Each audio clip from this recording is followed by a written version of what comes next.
जय श्रीमन्नारायण। इस संसार में व्यक्ति अपने अंदर डर के कारण अपनी मंजिल से वह भटक जाता है, अपनी मंजिल की रास्ता भटक जाता है और जो अपनी मंजिल को प्राप्त करना होता है वह प्राप्त नहीं कर पाता है।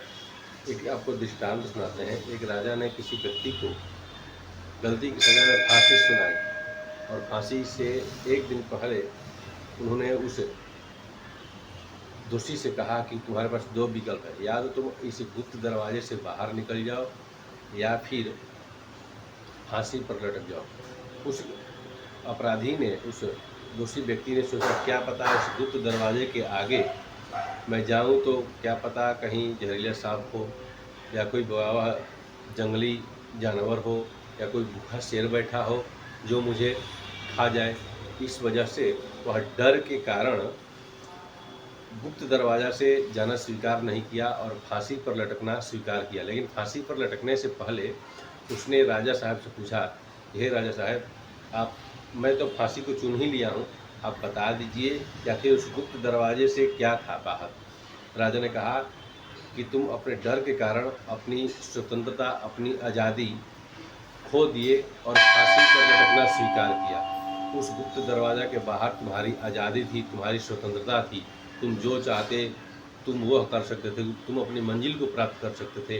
मेरे कहने का तात्पर्य यह है, व्यक्ति डर के कारण वह अपनी मंजिल को नहीं प्राप्त कर सकता और उसके मन में डर बैठ जाता है कि मैं यह कार्य करूँगा तो लोग क्या कहेंगे, फलाना क्या कहेंगे, चिल्लाना क्या कहेंगे, मैं यह कार्य करूँगा तो ऐसा होगा, मैं यह कार्य करूँगा तो लोग वैसे कहेंगे।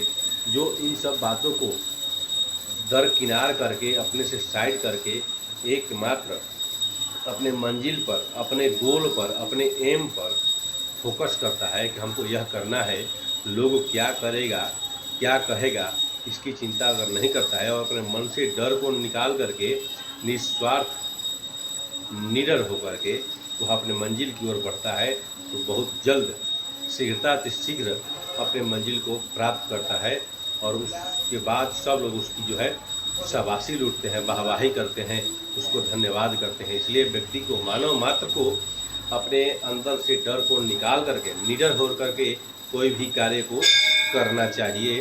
उसी में उस व्यक्ति की भलाई होती है, उसी में उस व्यक्ति की मंजिल की प्राप्ति होती है। मंजिल यानी कि उसका लक्ष्य, वह जो चाहे वह कर सकता है निडर बन करके। निडर बनने के बाद जो व्यक्ति निडर रहता है, इस संसार में किससे डरना है और डरना क्यों है?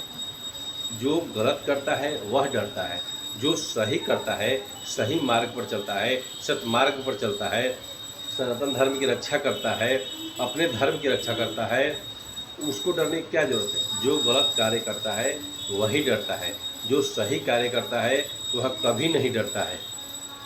गलती करके क्यों कहा भी गया है कि चोर के दाढ़ी में तिनका होता है। जो चोरी करता है वही न डरेगा जी, जो गलत कार्य करेगा वही न डरेगा, जो सही करेगा, जो सही अपने रास्ते पर चलेगा उसको डरने की क्या हो सकता है। और इस संसार में मेरी मानिए तो किसी से मत डरिए। डरना है तो एकमात्र उस चार भुजा वाले श्रीमन्नारायण भगवान से डरिए, अन्यत्र आप किसी से मत डरिए। क्योंकि डर के कारण मनुष्य अपने व्यक्तित्व को भूल जाता है, पुरुषार्थ करना भूल जाता है और दूसरे के आश्रित होने लगता है डर के कारण। इसलिए अपने मन से डर को निकाल करके फेंक दीजिए और निडर बन करके अपने एम को, अपने गोल को प्राप्त करिए और धर्म की रक्षा करिए। क्योंकि धर्म कहता है, धर्मो रक्षति रक्षितः। धर्म कहता है कि तुम हमारी रक्षा करो, हम तुम्हारी रक्षा करेंगे। धर्म की रक्षा हम करेंगे, धर्म हमारी रक्षा करेगा। इसलिए निडर होकर के इस संसार में रहना है। डरना है तो एकमात्र किससे? चार भुजा वाले से, श्रीमन्नारायण भगवान परमपिता परमात्मा से ही डरना है, अन्यत्र किसी से नहीं डरना है। जय श्रीमन्नारायण।